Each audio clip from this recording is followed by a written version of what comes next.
Falcon is in startup. Falcon 9 is in startup.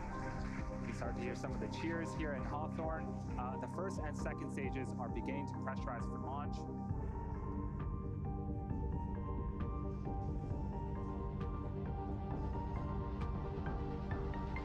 Falcon 9, transport to LV is go for launch. That was the launch director giving the final go for launch.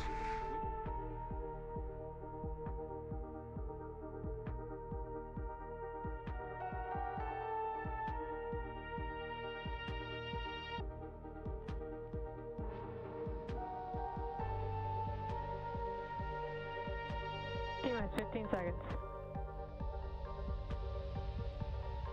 10, 9, 8, 7, 6, 5, 4, 3, 2, 1, 0. Ignition and liftoff.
Stage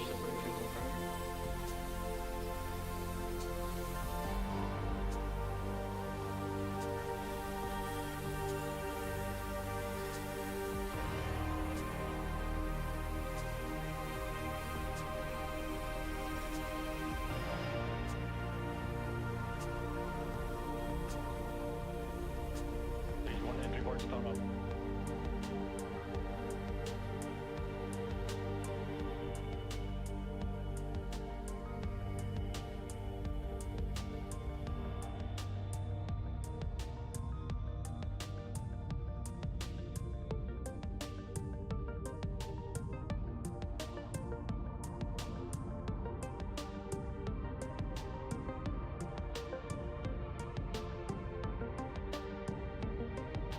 board shut down.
Hi everyone, it's good to have you here.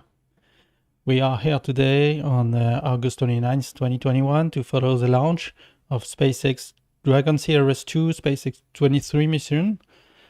In short, we can call it CRS-23. This is a resupply mission for the International Space Station led by SpaceX on the account of NASA. It will launch in a few hours at 3:14 EDP AM Eastern Daylight Time. In a few moments now, few hours, and I would like to use this time to answer your questions and explain to you what is happening and how all this is working. We can also have a look at the other things that happened lately in space, and let's have a nice launch day. The initial attempt was yesterday, but due to high winds, the weather was no go, and so the launch was scrubbed yesterday.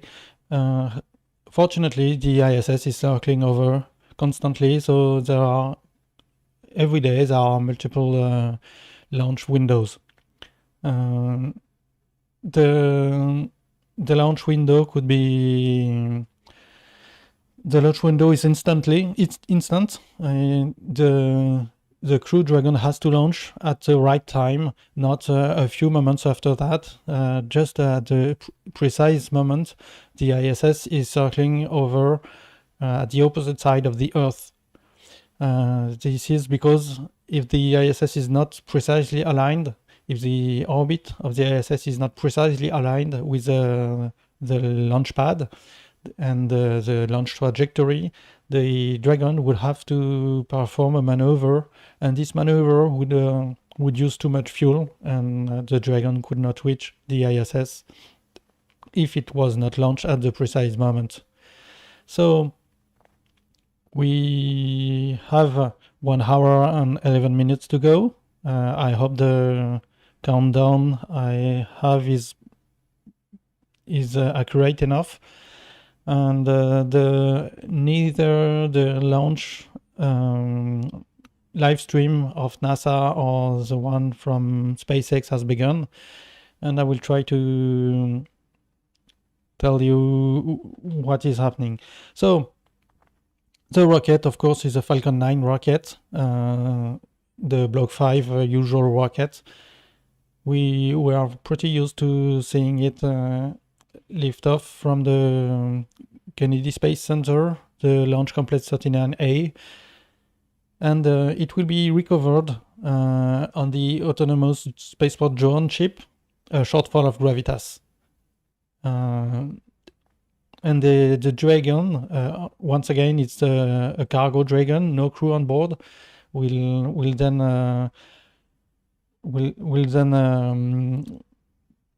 have a journey of about 1 day before reaching the ISS and autonomously docking with the ISS on the other ports.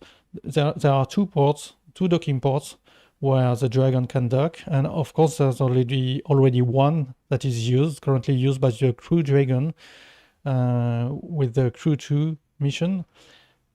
The other port is used with the resupply missions and this mission, of course, and it should have been used. It was hoped to be used by the Boeing Starliner mission, but that was scrubbed due to a problem with the valves. I think you probably know what happened, but I will tell you what happened with Starliner. Starliner was ready to launch to the ISS, but at the same moment, the Russian Space Agency, it was all planned, of course. At the same moment, the Russian Space Agency launched the Nauka module, which is an addition to the Russian part of the ISS. The Nauka module had a lot of mishaps during the flight, but managed to dock with the ISS eventually. But after that, it fired its thrusters It is believed it was thinking it was not docked and wanted to fly away from the ISS to perform another attempt at docking. Of course, since it was docked, it moved the whole ISS with it, mostly in a rotational manner.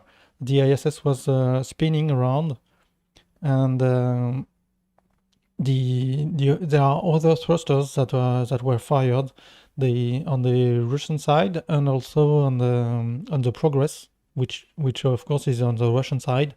The Progress fired its thrusters and counteracted the Nauka thrusters, and eventually, when the Russian stations were within reach, they stopped the firing on Nauka, and everything went back to normal. This was a real emergency on the station, because if the station is not oriented towards the sun, the solar panels cannot be powering the station, and if there's no power, the station would have a lot of trouble orienting itself, having its comms back, and this could have been a really serious trouble for the ISS. But eventually everything went back to normal, and there was a very short investigation to be sure the station was able to dock, to be docked with the Starliner. So the Starliner launch was delayed for 1 day, for 3 days total. And when this delay ran out, the Starliner was about to launch, and during the pre-flight checks, they checked the valves on the RCS thrusters, and they discovered at that moment that the valves were stuck. They were stuck closed. They could not open the valves. And of course, these valves are really important. For once, it's for the launch abort system. It's used for the launch abort on the pad and during the flight, and also during the regular flight if everything is fine.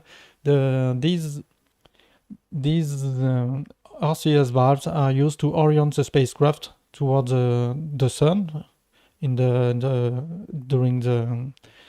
the flight phase, and of course to precisely dock with the space station. So if even one valve is stuck closed, or much worse, if it's stuck open, it could really harm the mission. The mission could not be performed nominally, and it could be really dangerous for the astronauts on board. There were no astronauts on this flight, but since it was a test flight, everything the only right decision was to scrap the launch and try to solve the problem. So what was the problem eventually?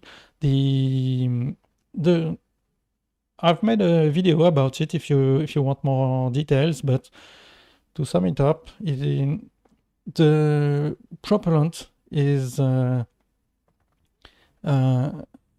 really, which is used in Starliner and many other capsules. The Dragon capsule is nitrogen tetroxide, and with hydrazine. The nitrogen tetroxide is really really strong oxidant, and it has to be sealed by a Teflon seal on the valves, but there is a little bit of nitrogen tetroxide that seeps through the Teflon seal. That is normal.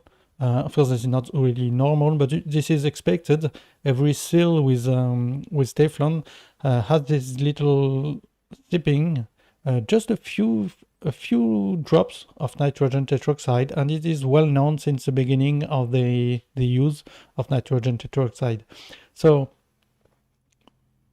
this leak was not a real problem, but there was a bit of humidity from the air that went through the outer side of the valves, and combined with this leak of NTO, nitrogen tetroxide, and formed nitric acid. And this nitric acid attacked the valves and stuck them closed. And to this day, the Boeing technicians and engineers don't know, they really don't know why this humidity came inside these thrusters.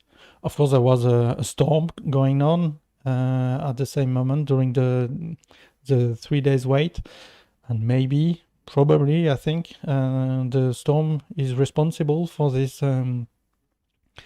this humidity, but they don't really know, and they have to figure out how to solve the problem before trying again to launch.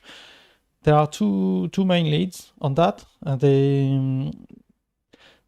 They might want to redesign the valves, which would be a really long process, or just try to mitigate the effects of humidity and try to either get rid of the humidity on the pad, or try something to maybe it comes from the Boeing factory, and they could try to maybe seal the valves. I don't know, maybe it could be a really small thing they could do to solve the issue. So if they solve the issue really fast, they could, in theory, launch right after the Lucy launch that will happen in late October with an Atlas V, and they could use another Atlas V just after that to launch, because there will be a window on the ISS with a docking port available. But this is not really realistic. The time frame is really short, and they could most likely launch in early 2022, maybe February or something like that. We'll know in the coming weeks, but there is a possibility of launch in 2021, but don't bet on that. So what do we have on the... we also had in the last hours, the Astra test flight, the 6th launch vehicle launch. They tried to reach orbit with they were trying to reach orbit with a dummy payload for the, I think it was the Air Force. Anyway, it was the US Army. They couldn't reach the orbit on last attempt, but were really close, and they were really confident it could work this time, but it didn't work. And it was really interesting, like a Kerbal Space Program style. If you want, I can show you. Let me switch. Here we have this is in Alaska. This was the launch covered by NASA spaceflight, and there's a slight problem happening right at the moment of the launch. Let's see if you can spot it.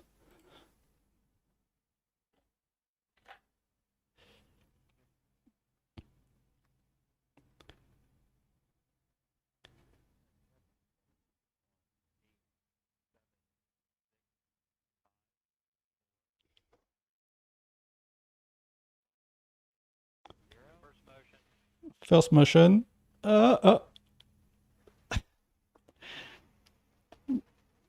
Yeah, it didn't go as planned.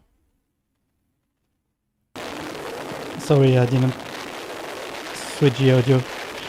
So, surprisingly, the rocket was able to recover from the side launch. This is really impressive, because I would think the rocket would crash right after that side launch. And the live commentary was really fun, because the commentators carried on as if it was absolutely normal. The next goal is max Q, of course. I'm surprised at this point they didn't terminate the flight right after that. So the flight carried on for a while. Looks like we're getting some really great footage from our onboard but of course it used a lot of fuel during this launch attempt, and the first stage, it seems, I didn't see any comment on that, but it seems the first stage ran out of propellant before the separation, and the flight was eventually terminated in high altitude. But it's really impressive to see how it was able to recover from the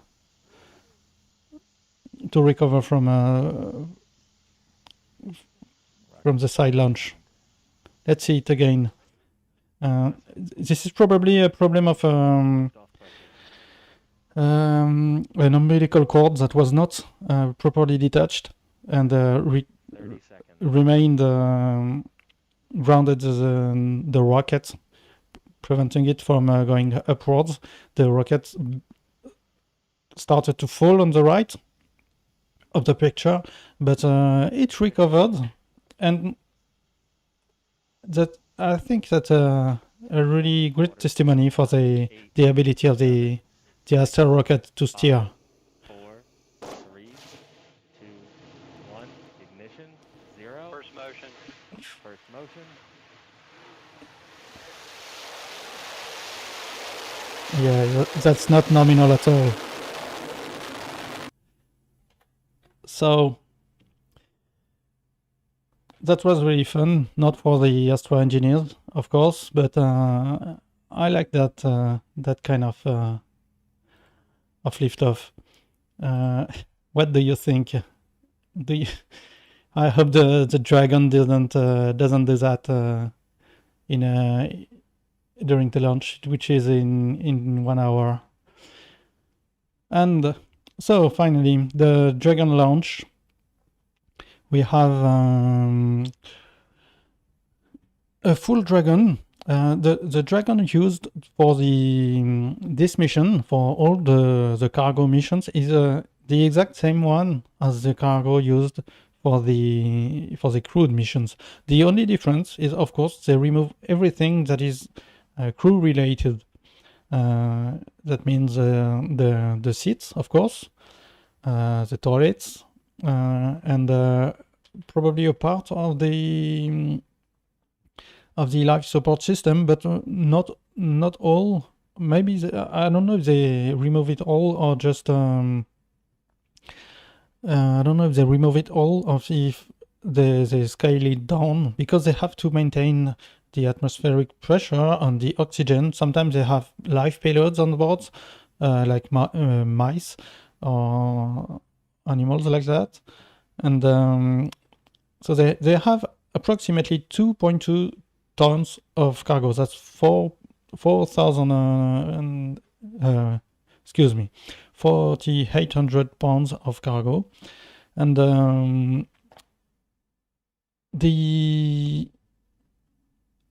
the mission, I have to read it. They have a lot of research payload on board, with 2 tons. That's the weight of a car. That's the weight of a car approximately of payload, and they also have of course food and that kind of thing, but they have, I think, 1, 2, 3, 4, 5, 6, 7, 8, 9, 10, 12, approximately 12 main experiments on board. They have what's something called READY-FP. That's something to reduce the arthritis inflammation, to show how the microgravity and space radiations affect the normal metabolism of the bone tissue. Because the astronauts on board the ISS, they show a lot of loss of bone. The bone mineral density is lower during the flight because of the microgravity, and this could be a really strong issue for long duration flight. I mean, really long duration flight, because today they have mitigated the issue with a lot of training, working out to train the muscles, but also the bones to carry some load. But they will try to evaluate the protective effects of a new biocollagen with a mixture of natural bioactive metabolites. This is, which is interesting. What is interesting? It's extracted from the from wine making. So maybe they sent a few bottles of wine with it, and this is really important for those long duration flights.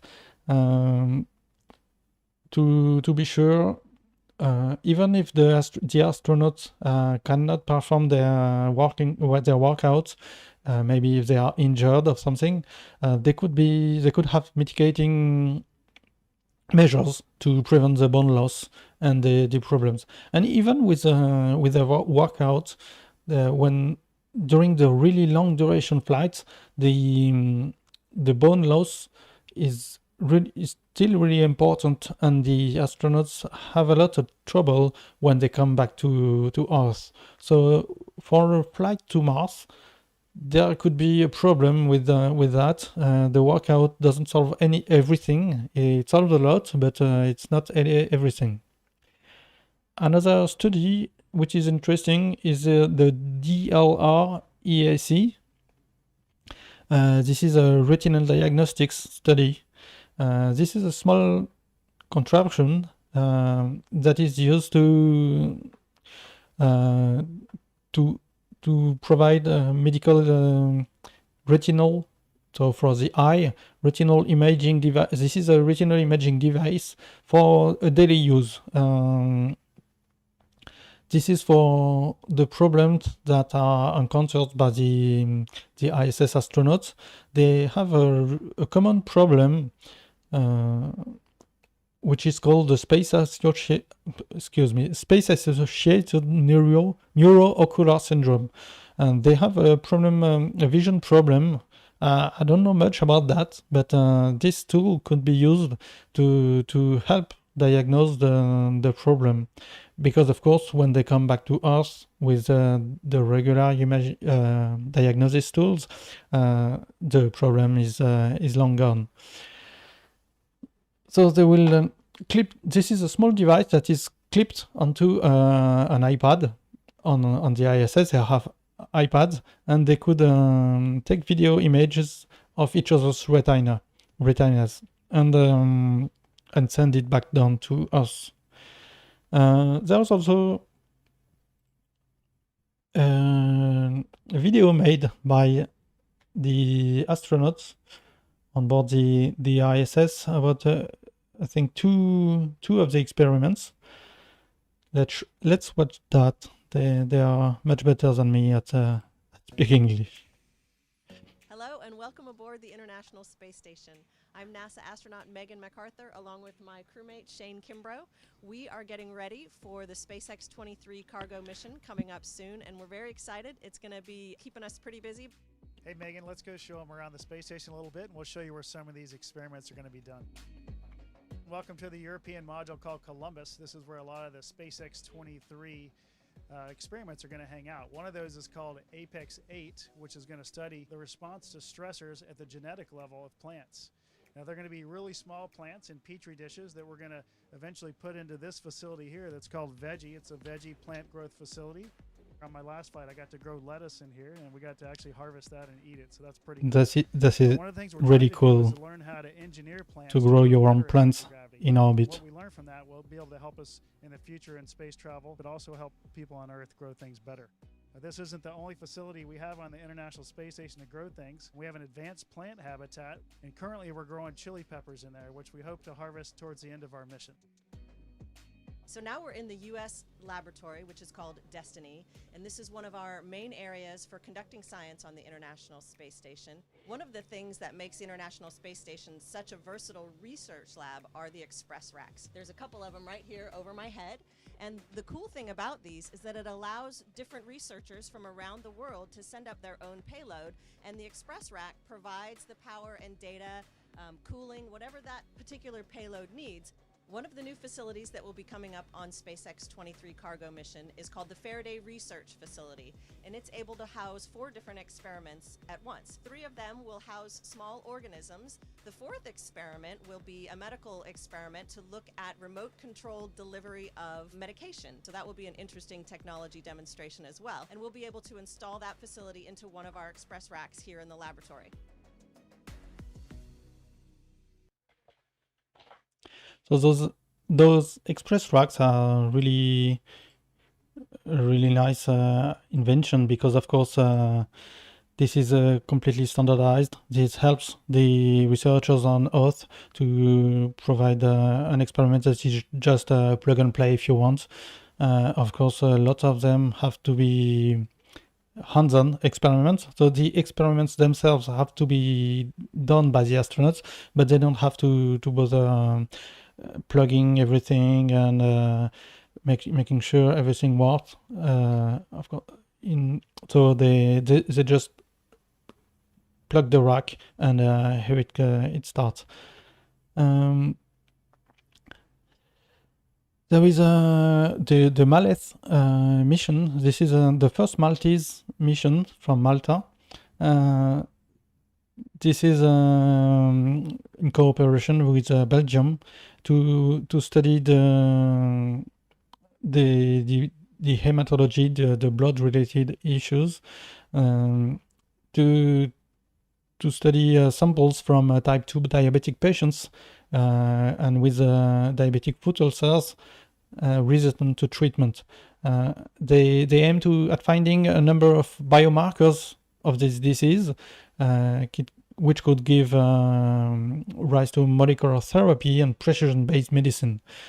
They will basically analyze a few samples on the ISS. They have an Oscar cube, something called Oscar cube. This is optical sensors based on carbon materials. Quantum Belgium. This is a team of 15 students from the Hasselt University in Belgium. They won the 2nd edition of Orbit Your Thesis, and this experiment is developing a new generation of magnetic field sensors.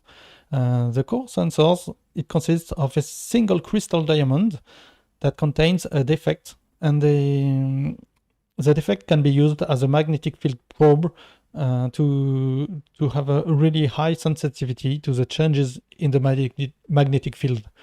And they want to measure the magnetic field in low Earth orbit to create a high-resolution map of the magnetic field around the Earth. The magnetic field is not just north and south pole. They have variations, local variations. The biggest of them is South Atlantic anomaly above Brazil. That is a really low intensity magnetic field, and every time the ISS and other satellites fly inside this anomaly, they can experience a lot of trouble because of the solar radiation that is piercing through the magnetic field because of this anomaly. You can see that on the cameras, where whenever the ISS passes over Brazil, they have a lot of white spots on the cameras, and the communications are problematic, and there are strong indications that a few satellites problems occurred when they were flying over this area.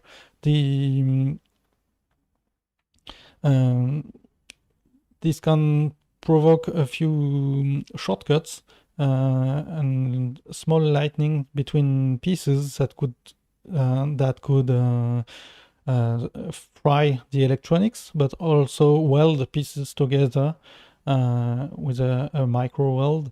And this is knowing it better would be a real improvement. So they have also Making Space for Girls challenge. This is a competition open only to young female researchers in the United States. There are 3 projects that will fly on this mission, and they will study living organisms in microgravity. There are ants for the one experiment. The second one is about plants, and the last one is about brine shrimps, the sea monkeys you can put in your aquarium. What do we have? So of course the Apex 8 that NASA astronauts talked about. The Faraday knife that also was in the video. And we also have the Materials International Space Station Experiment 15 that will basically, it's a bunch of materials bolted onto a plate that will arrive at the ISS to evaluate the effect of the low Earth orbit environment.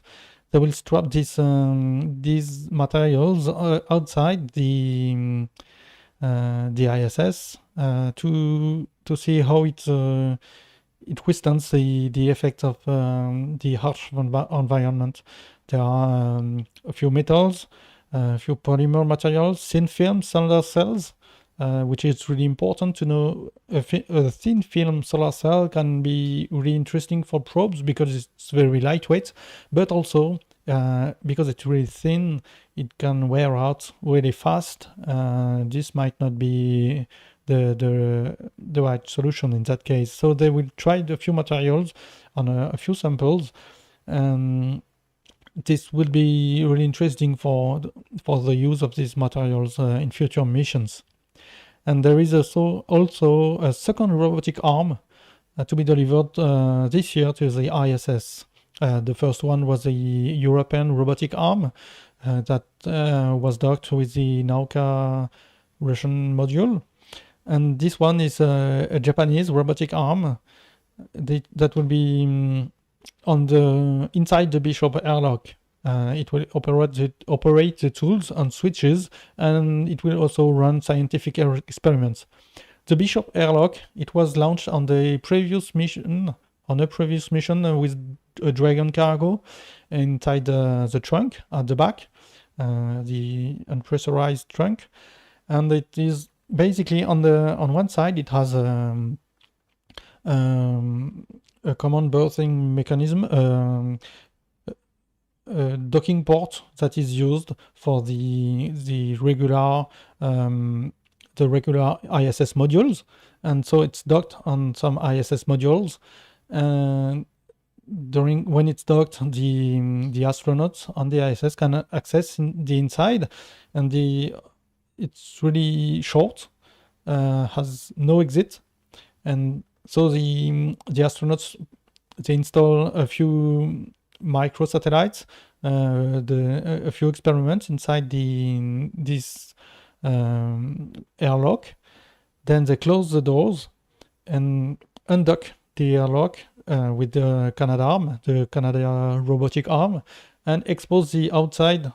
Now when it's undocked, the inside is exposed to the outer space, so they can launch those microsatellites or just expose the experiments. When it's over, they redock the whole thing and start all over again.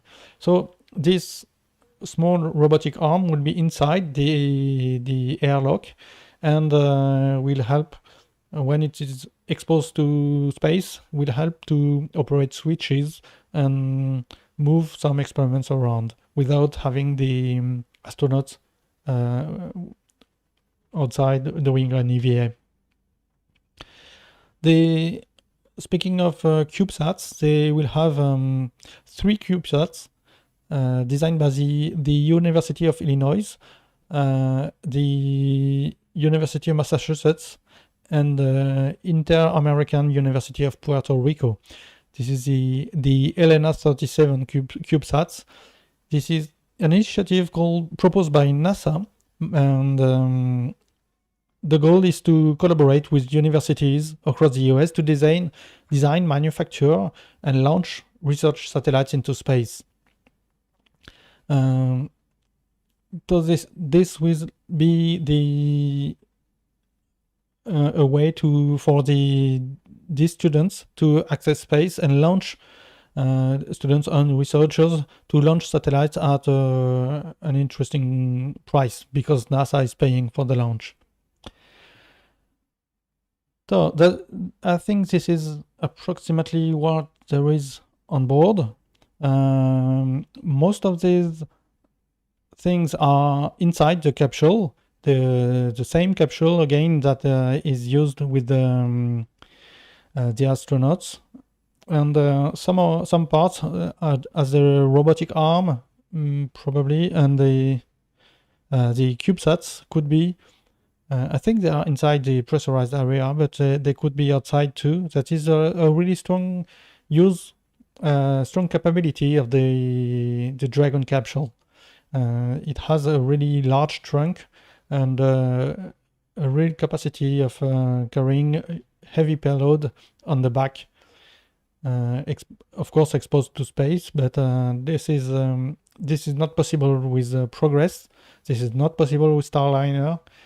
Only with the Dragon. Of course, when the space shuttle were flying, they could have a lot more space inside their cargo bay, but they are not flying anymore for a long time now, and this is the only way to bring such things onto the space station.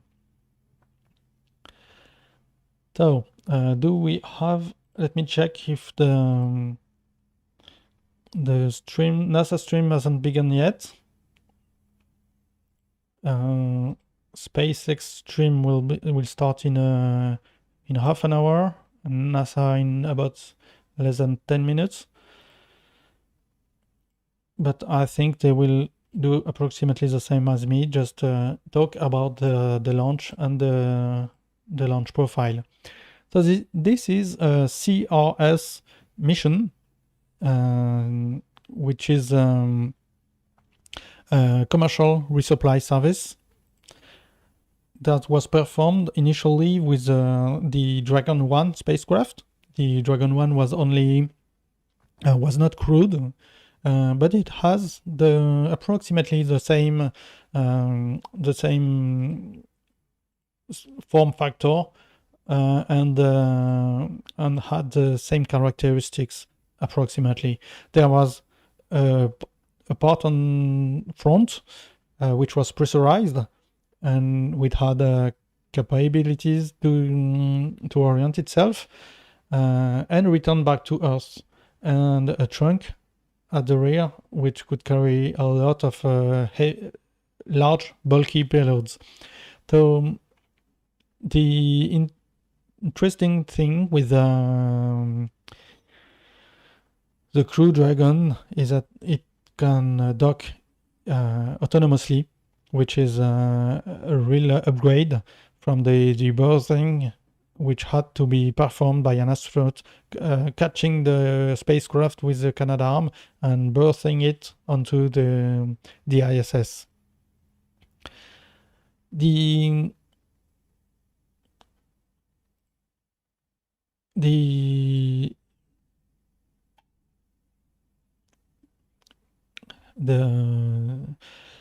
rocket will be the Falcon 9 rocket with the booster is the B-1061. It is its fourth flight.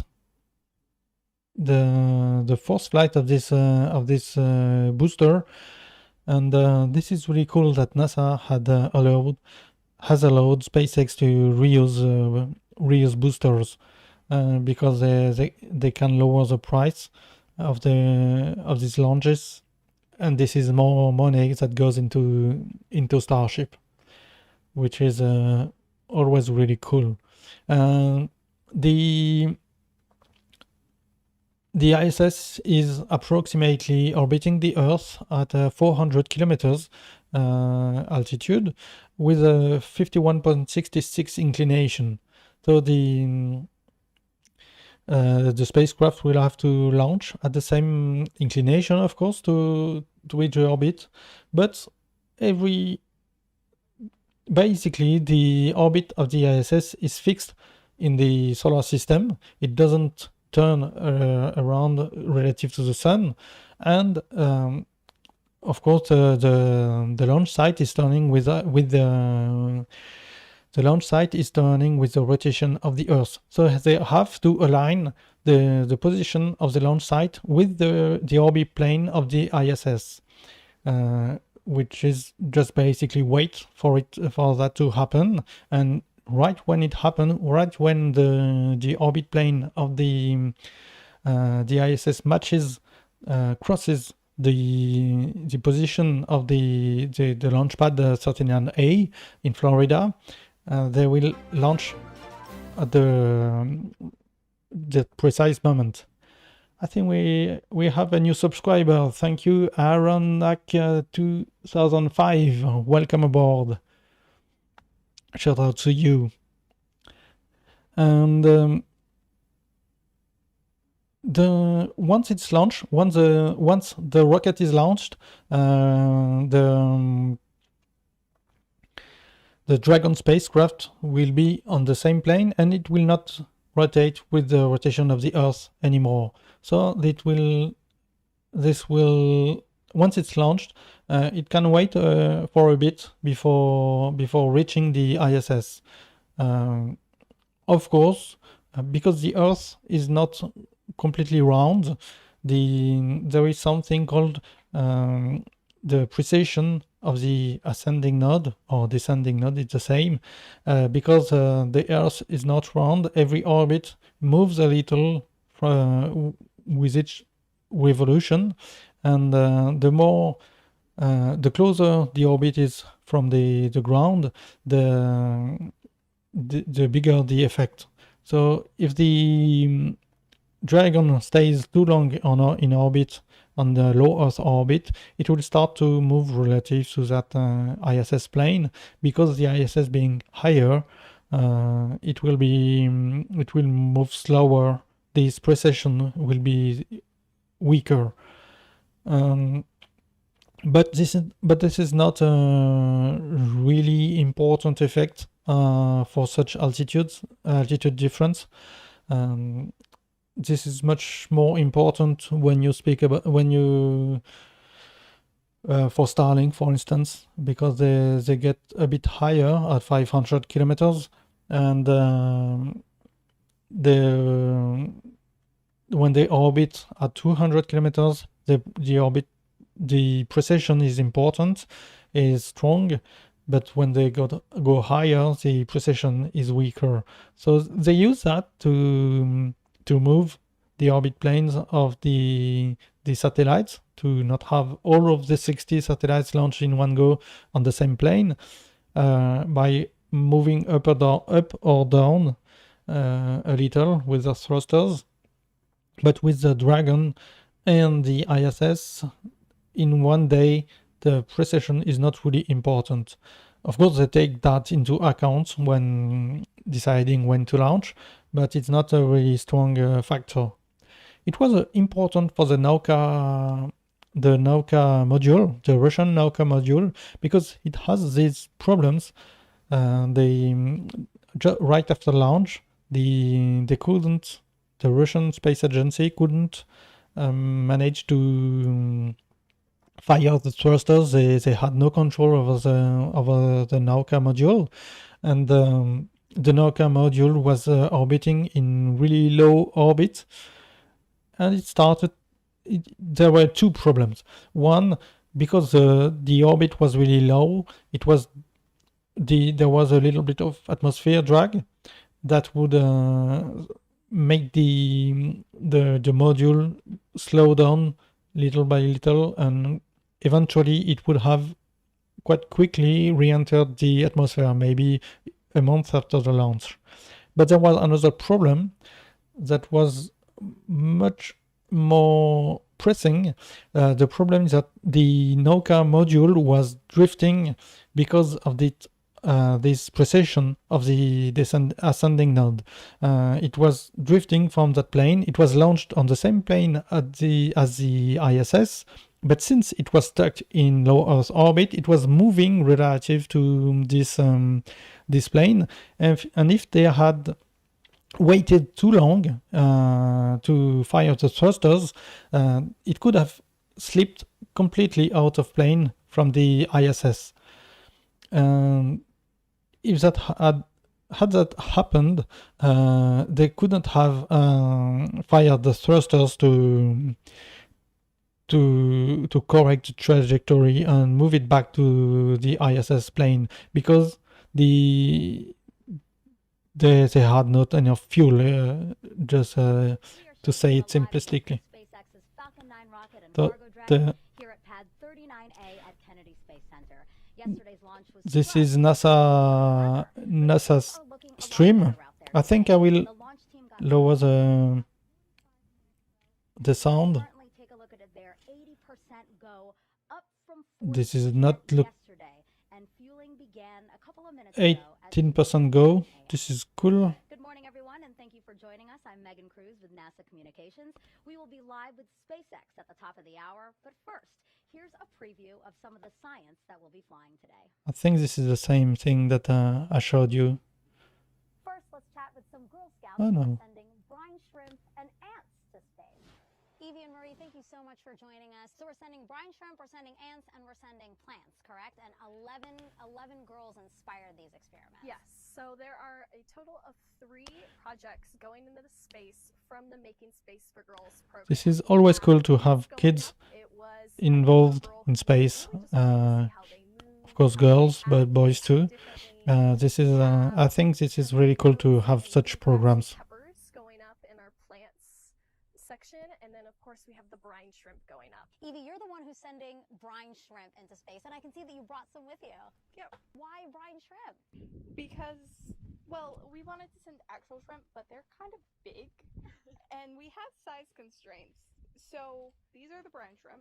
There is one big one, but the rest of them are tiny. So we're seeing if we can grow them on the space station. How cool is it that you get to send up a science experiment to space alongside all of these other distinguished researchers around the world? Very, very cool. This is totally an amazing opportunity for kids around the world to see and say, hey, maybe I could send science up to the space station. This opportunity is great because of the research and the girls who are getting to send it up, but it's really a message for all girls out there that you can do space and that you can That seems a lot rehearsed. career in space and space exploration and the amazing work that goes into it, and it really grows their creative sides and inspires them to further into space and science. And guys, we can literally see launch pad 39A from where we're standing here. That's where this SpaceX rocket is going to So I wanted to speak about a really important problem that is happening right now. Sorry. There is a problem with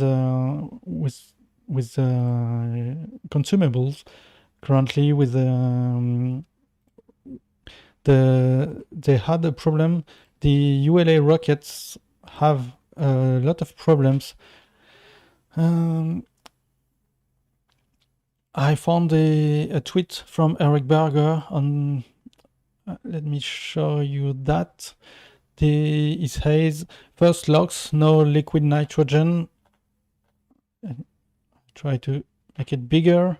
The launch of Atlas V rocket and its Landsat 9 satellite from Vandenberg Space Force Base will have to wait at least a week due to liquid nitrogen delivery delays. So they had a problem of to bring liquid nitrogen to the Vandenberg Space Force Base, because they have they say it's due to the COVID-19 public health crisis. That's strange to hear, because usually they manage to overcome such problems, but there is a strong demand for medical liquid oxygen that have impacted the delivery of needed liquid nitrogen supply to the Vandenberg launch base. So that's a strong problem, and I think the SpaceX has the same problems with nitrogen and oxygen. That could be really problematic in the future if they do not figure out how to provide these two things to both medical emergencies and rocket ships, and I'm sure a lot of others. They have to come up with the idea to improve the production, because that means the hospitals and all could have run out of supply really easily, and that's a bit concerning. So I think they went back to other experiments.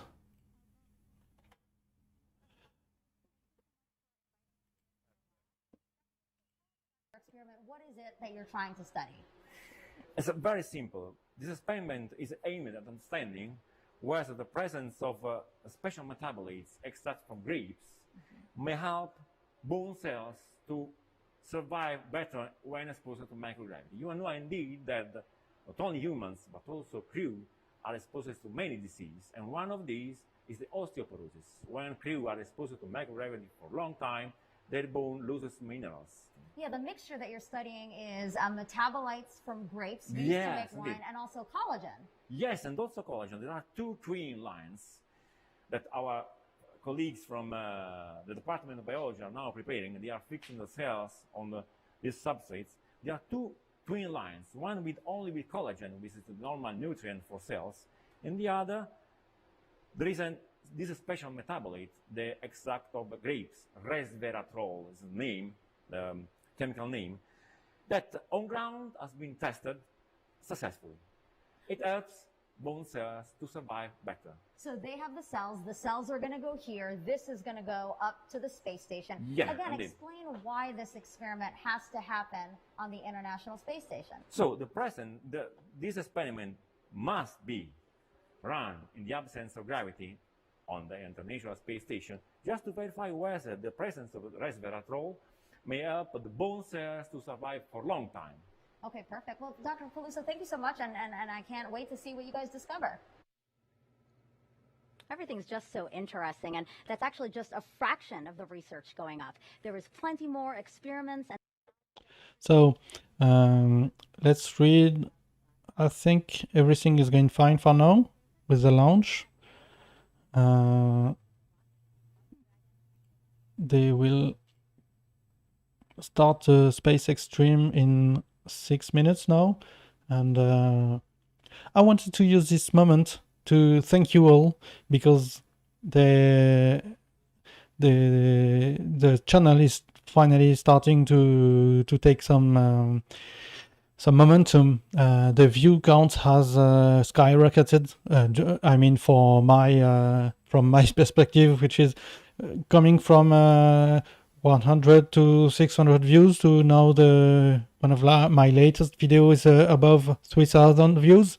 I have a few videos above 2,000 views, which is really cool, and I hope to maybe if I follow this trend, we'll be able to follow to be monetized in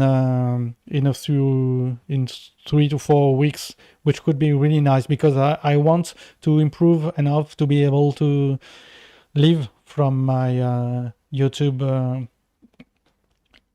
channel. Of course, I have a lot of things to do before that, especially with my English pronunciation. I know I have a strong accent. I am working toward reducing it, but that's not easy. And I'm doing my best, and I'm happy some of you are able to enjoy the videos despite my accent.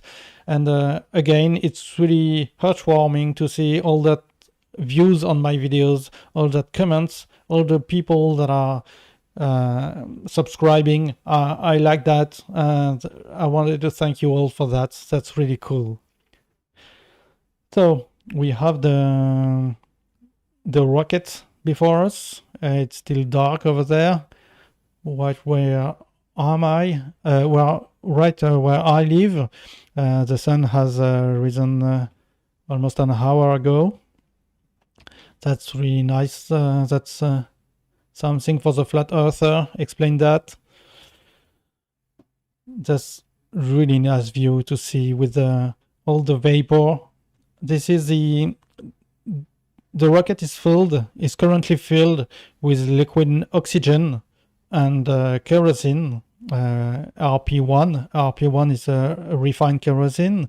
Kerosene is refined gas. This is the same fuel. The gas is the same fuel as you put in your car, just refined a lot more, but basically this is the same. And it carries liquid oxygen with it, and this liquid oxygen is really extremely cold, and it cools the tanks, and the air with the wind when it passes through along the tanks, it cools the air, and the air starts to produce this cloud-like structure. Of course, the upper, what we are seeing now, the upper thing in the previous shot, this was liquid oxygen being vented by the tower. But below that, if you look, when we will see a wider shot, if you look at the lower part of the tanks, there are some clouds. This is water from the atmosphere that is condensing into clouds because the tanks are so cold. They are extremely cold, and the upper part is some liquid oxygen being vented by the rocket while it is filled. I think the liquid oxygen tank is probably filled to the brim, and they are topping it. They are constantly topping it off to be sure it still remains completely full, because they are using an extremely cooled liquid oxygen, and usually all other rockets, they use liquid oxygen that is just about to boil, just cool enough to be liquid, but just about to boil, and it works, of course. But SpaceX is using extremely cool liquid oxygen, because when you cool something more and more, it shrinks down, which means the density is higher, which means first you can stack more oxygen in the same tank. So for the same weight of the tank, the same weight of the rocket, you can have more oxygen.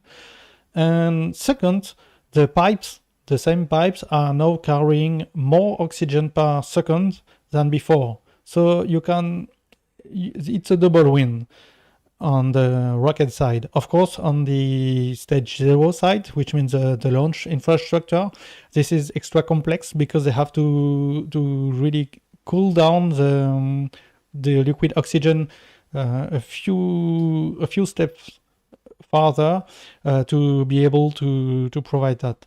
And they also had a few problems with in fact, one really big problem with the second stage, the Falcon second stage, because this is a stage which is not in stainless steel like with Starship. It is made with carbon fibers, and the liquid oxygen had seeped through some of the layers, and it weakened the tank because it was so cool. It also expanded a lot during when they waited for launch, because of course when they fill the rocket it is very cool, but as soon as it leaves the tanks on the tower, and as soon as the rocket tanks are filled, the liquid oxygen starts to hit little by little. It hits, and if they wait too long, the tank will not be that cool, and it will start to expand, and the pressure will rise. Of course, they have a lot of pressure valves to prevent any explosion, but in that case, I think I can't remember when it happened, but I can't remember when it happened, but the second stage jet blew up. So the SpaceX stream just begun. This is the things that are about to get real. Maybe I will remove my countdown, because I noticed the real countdown was not just a few seconds. Excuse me for that. 14 minutes before launch. So as you can see, excuse me, as you can see on the bottom part, the second stage was loaded with RP1, and the second stage started loading liquid oxygen. The RP1 is not excuse me, this thing. So the second stage was not completely what I was saying. The RP1 is not cooled. It's just at room temperature, and therefore it's not having these advantages the super cool liquid oxygen has. Excuse me. And but that's okay. They just have to pump it really fast, and they always have a lot of extra room in the tanks when they design a rocket, because you do. I don't know if you play Kerbal Space Program, but in Kerbal Space Program you usually move start your rocket, and you wait for the tanks to be empty to fire the second stage. In real life, it's not working like that. They are in real life. You want to know precisely when you will stop your first stage and start the second one. So you bring a little bit more fuel, a little bit more oxygen, so the tanks are a bit higher, a bit longer to have some extra room. So they have this extra room that allow them to have some extra performance if they want.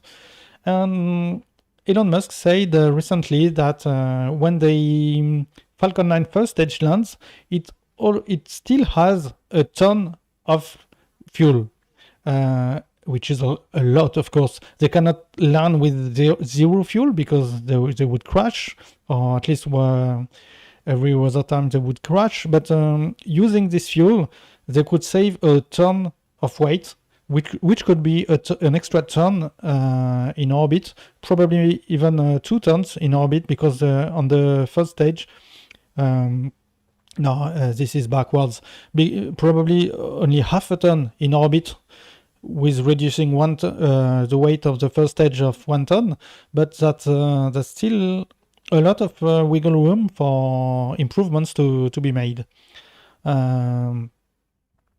This could be, with Starship, it's even a harder problem because they have the rocket is so much bigger that they have really a lot of fuel on board, and if they land with the same margins, they would basically send a lot of liquid methane and a lot of liquid oxygen up to space and back to Earth for the first stage, and up to orbit and back to land on Earth with the Starship. And that would be a complete waste of resources, and there are a lot of improvements that could be made on that. But of course, the first step is first to reach orbit, and even first to fly the booster with the Starship on top, then reach orbit. And then the other step would be to come back without burning, and last to finally land the Starship. That would be a really nice idea to improve in the future, but right now they are extremely focused, and Elon Musk is able to really focus on important points. He is really focused on achieving this first flight with a full stack. They are waiting for the FAA approval. They have not done all the work yet on the rocket, but it's moving fast. And but I think the real struggle will be with the FAA, and I think this will be an epic flight to watch. I think this will be really interesting to be able to reach orbit with such a game changer of a rocket. This could be really interesting to have such a first, even if it's not cheap in the first flight, being able to send so much payload and bring it back to Earth would be really a game changer in itself. And if they manage to reduce the price, as they said, reduce the price to something really an order of magnitude lower than it is now, that would be really amazing. That would be really something that was never seen before, that would allow us to go to the moon, that would allow us to go regularly to the moon, and of course go to Mars, but also probably reach the asteroids and start asteroid mining. I don't know if you missed it or not, but Blue Origin hired a new lawyer, and this time it's not to sue NASA or SpaceX or whatever. This lawyer is specialized in the international law, and more specifically, he is specialized in the Treaty of Space from the 1960s or 50s, I don't remember. And his view is that because the Treaty of Space states that the space belongs to no nation, then it could belong to anybody that reach it first. Blue Origin, they may not have a rocket yet, but I think they will make it work with the BE-4 engines for the first for the Vulcan, but then for the New Glenn, and they really want to reach those asteroids and start mining and make a lot of money. So I shut up the sound because I already showed you this video, and so we are getting closer to launch now. Check. And they have started chilling the engine, which is really cool. They have so how do they start chilling the engines? Oh, sorry for that. How do they start chilling the engine? They just and why do they chill the engine? They do that because once they start, the liquid oxygen, which is really cold, as I said, is starting to flow through the engine. And if the engine is at room temperature, it could do such a thermal shock that some pieces would break. So what they are doing is just open the valves a little to let some liquid oxygen drip inside, just with gravity, drip inside the turbines, the turbopumps, and inside the motor to cool the motor down before opening the full flow of the valves. And of course, with the tower, topping up the tanks, this is no problem. There's just a few drops of liquid oxygen that is currently going inside the motor. The ignition chamber itself, and also the turbopumps. The turbopumps, they are used to pump the oxygen and RP1, because without pumps they would not have enough flow and enough control authority over the throttle of the engine. And how it works, it just burns a little liquid oxygen and a little of RP1. With too much RP1, this is called oxygen poor, or this is to lower the temperature. And this burn is going through a turbine. It's making a turbine spin, and this spin provides a few things. This spin mainly provides rotation for the pump. There's a gearbox that is able to that in turn make the pump turn. But also they have a generator. It provides electricity for the rocket, and also finally it provides pressure from the. It provides pressure for the hydraulics that make for instance, that steer the motors. So if they lose a motor, they might lose electricity. They might also lose hydraulics and steering ability. But that's why they have so many engines. They have 9 engines, and if one fails, the other can take over.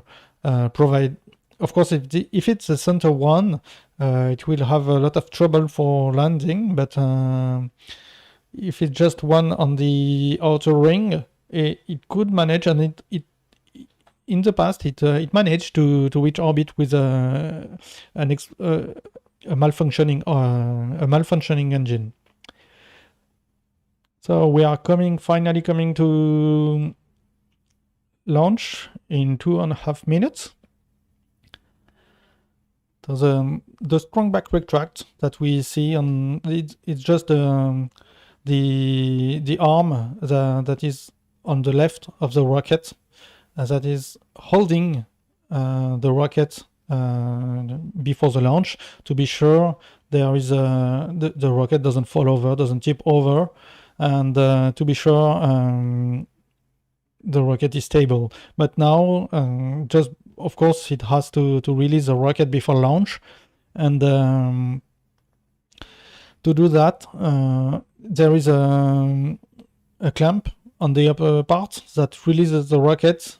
The arm is now a few meters away from the rocket and can come back to grab the rocket if there is a problem.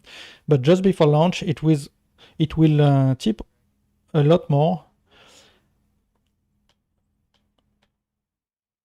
LOX load is completed. I will come back to the audio.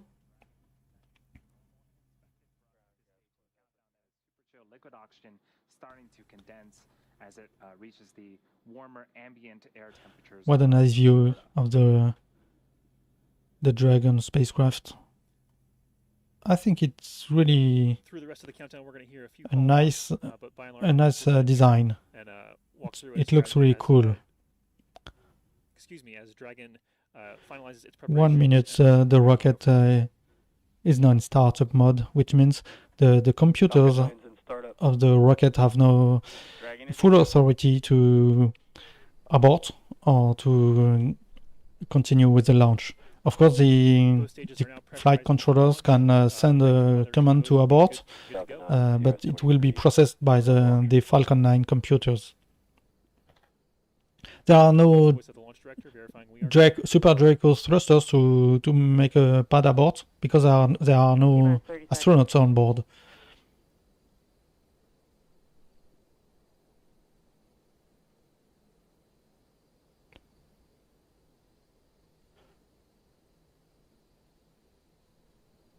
T-minus 15 seconds. 10, 9, 8, 7, 6, 5, 4, 3, 2, 1, 0. Ignition and liftoff. Cargo Dragon takes flight, continuing a busy year of deliveries to a crew of 7. Better start than the Astral rocket so far.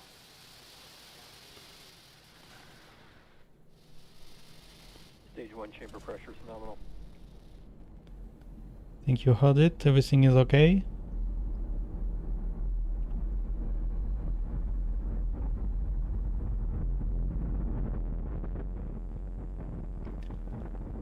Not the best views we've had of a launch.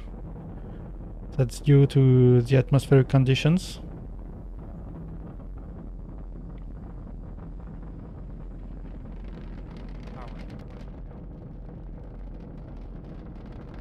We are 50 seconds into flight.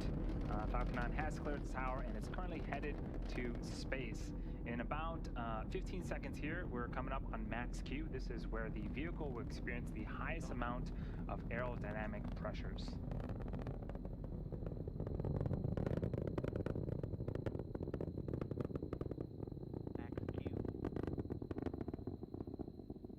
Everything looking good. That was the call up for max Q. We actually throttled down the Merlin engines in preparation for that event. Coming up are 5 more events in rapid succession. Main engine cutoff, stage separation, first stage flip, second engine start 1, and then the boost back burn on this first stage will begin. Main engine cutoff, also known as back engine chill, means they start running some liquid oxygen through the engine, just as they did for the first stage before, but this time there's no topping up of the tanks, of course. Re-entry and landing a few minutes later, and the Merlin vacuum engine on I love how the plume expands as the rocket ascends. The first stage will then begin its boost back burn. That is the first of 3 burns needed to land on our drone ship today. The first of those 5 events, main engine cutoff, is coming up in about 10 seconds.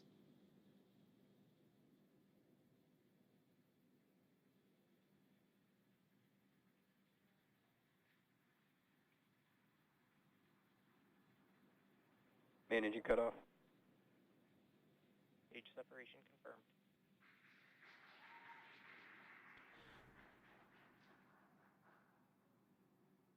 INVAC ignition. I think it's okay I think we will reach orbit today, as always. Stage 1 boost back burn startup. That is so cool. Such a nice view. Okay, those were those 5 events. A lot happening on screen. Main engine cutoff, stage separation. The first stage performed a flip. Second stage on the right-hand side of the screen ignited its Merlin vacuum engine. And on the left-hand side of the screen, we're in the middle of that first stage boost back burn.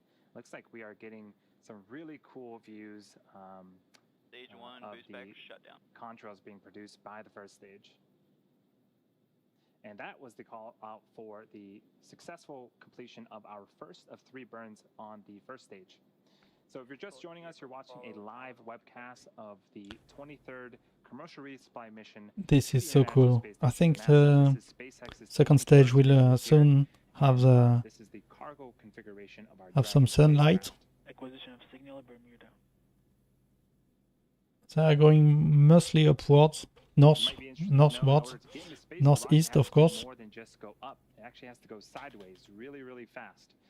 At liftoff, gravity is pulling straight down the rocket, and as we ascend, we tilt the engine. So we have that the turns apogee rocket for the horizontally. booster, Now, we're still 110 going up, kilometers. But we're also heading horizontally away from the launch pad in what we call a gravity turn. The rocket typically needs to go about 7. Now the booster is just falling down or 17,000 and accelerating. per hour horizontally in order to avoid being pulled back down to Earth and get into orbit. And as you see, the speed is rising really fast. On screen again is the view of the Merlin vacuum engine on the second stage. On the opposite end of that engine is our Dragon. The entry burn will happen around 50-60 kilometers to slow down that speed, because otherwise it will burn when we're entering the atmosphere. 3 burns. This is where 3 of the Merlin engines will reignite, and this helps to slow down the stage as it re-enters the upper parts of the Earth's atmosphere. 3 engines are ignited, but first only one, the center one, and then the two on the side. You can see that on screen when it happens. Seems like we've lost the video footage of the first stage. Hopefully we can get it back in order to see that. That's most likely just a link problem, because the telemetry is still good. Is a speedometer of sorts tracking the velocity of the first stage. As we begin that second burn, watch for that speed to slow down, and definitely once we hit the denser parts of the atmosphere, we'll start to see the speed slow down quite significantly.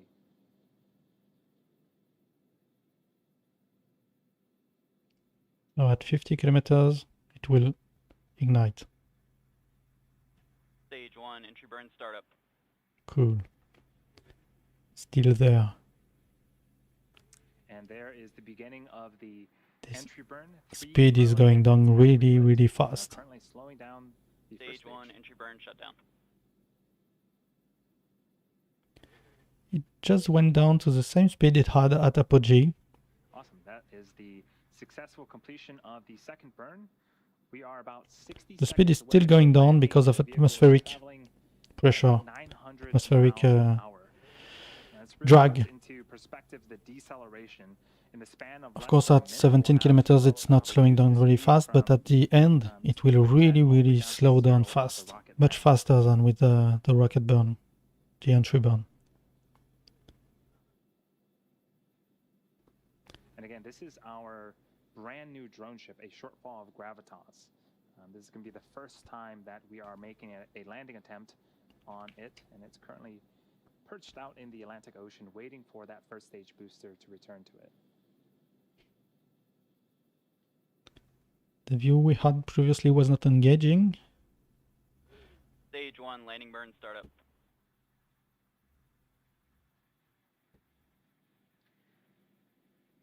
A single engine, the center engine, engine number 9, has relit in preparation for landing. It looks... maybe I talked too fast. Stage 1, landing leg deploy. Okay. That's now or never.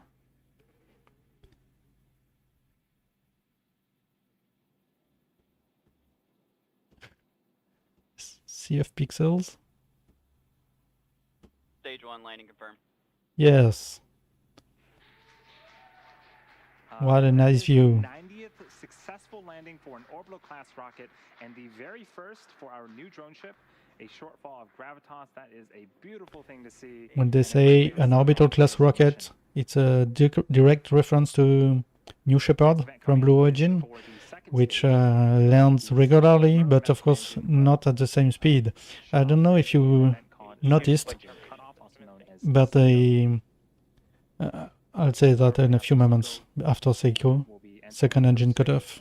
That will happen just in a few seconds. The speed is rising so fast. That's so cool.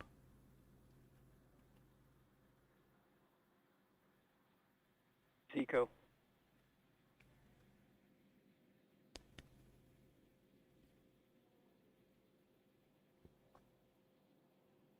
nominal orbit insertion. And Yes, nominal orbit insertion. That's so cool. both SECO, second engine cutoff, and a So- nominal orbital insertion. Now the second stage has What I was saying,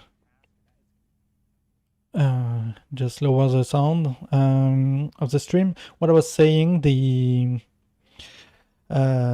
New Shepard, it reaches approximately the same altitude as the booster, the Falcon booster, 100, 110 kilometers, and comes back down to Earth. But the main difference is that, as you saw probably during the stream, the booster, when it reaches that altitude, it also has 3,000 kilometers per second, per hour, 3,700 kilometers per hour lateral speed. Whereas the New Shepard first stage booster, it basically the speed goes down to 0 at 100 kilometers. There are 3,000 kilometers to shave off before landing, and they land it on the drone, a small drone ship on the sea. So that's completely different. Although the boosters, the two boosters reach the same altitude, they do not reach it with the same speed. Absolutely not the same speed, and that's a huge difference. That's a huge difference between the two. But of course, New Shepard is a wonderful rocket. You may not like, and I don't like the upper management at Blue Origin. I don't like them suing NASA, but they have the right to do it, so it's okay, I think. I don't like how the Bezos is trying to, and Amazon is trying to slow down Starlink, but they have the right to do that, so it's okay, I think. But the engineers at Blue Origin, they're doing an awesome job. The New Shepard rocket has a almost flawless history. On the first flight, they didn't manage to land the booster. Every other flight, they landed the booster, even with a launch at max, an abort at max Q, they managed to land the booster back. So I think they are really, it's really cool what they are doing, despite the problems with the upper management. I have a few videos about that if you want to check. This is really cool. I will up the sound a bit for the release, the deployment of the Dragon capsule. In the short future, as it continues to make its way towards the International Space Station. Operation confirmed. This is so cool, and with the sun rising And that is and lighting the atmosphere from behind. from the top of the second stage. This is so cool. What a view. Now the service section Dracos will undergo some checkouts. Coming up is the beginning of the nose cone opening sequence. I'm going to hand it over to Shaniqua in Houston to talk a little bit more about that. The first thing is to open the nose cone, because the thrusters to raise the orbit are behind the nose cone. And this is a nice feature, but also a problem, because Starliner has its thrusters. They are not working right now, but when they will work, they are behind the ship. And during the flight, the coast phase, it's okay, it's not a problem, because Dragon is firing its thrusters in reverse if you want. It's not a problem for the astronauts because they are so weak, and the same with Starliner. But when it's docked to the ISS, they cannot fire the thrusters, and that's a problem, because sometimes you want to raise the orbit of the ISS because of the atmospheric drag. The ISS orbit is slowly shrinking, and you have to raise the orbit from time to time, a few times per year. And the Dragon, of course, cannot do that because the thrusters are heading in front of it right to the ISS. And the Starliner, when it will work, will be the only way for the US to raise the ISS orbit. The Russians, they are the ones currently doing it, with the Progress, mainly the Progress spacecraft, and also a bit with the Soyuz. Progress and Soyuz are almost the same spacecraft, it's the same base. Of course, the Soyuz being cargo version, it is the inside is different. It has a pressurized part, but on the back part it has a lot more fuel and consumables to raise the orbit, to refuel a bit the ISS when it needs to.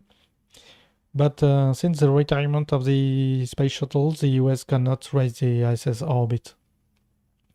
So I will end this stream now, I think, because that's almost 2 hours, a little shy of 2 hours, 1 hour and a half if you don't count the intro. And it seems that everything is okay. It was nice following this launch with you, and I will see you next time, probably during the week.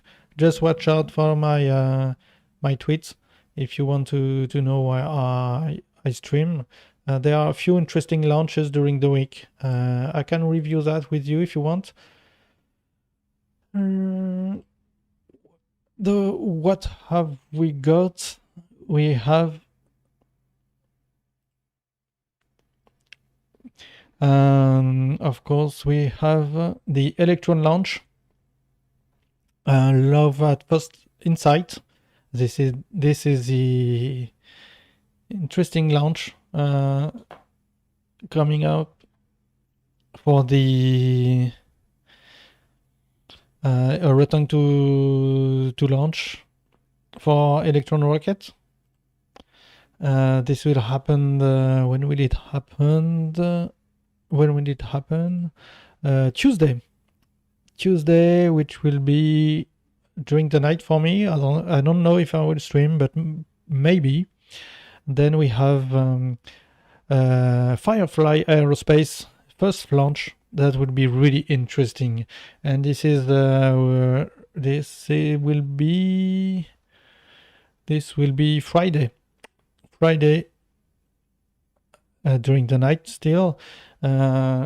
This will be really Friday for me, of course. I think maybe it's Wednesday in the US. It will be Wednesday in the US. This is so cool to see another launcher entering the party. So, an interesting week to come. Once again, thank you a lot for following the launch with me, and thank you a lot for watching my videos, leaving all those likes and comments. That means a lot to me, and I like that very much. So this was a nice launch, a successful launch, and I will end it now. Have a nice day.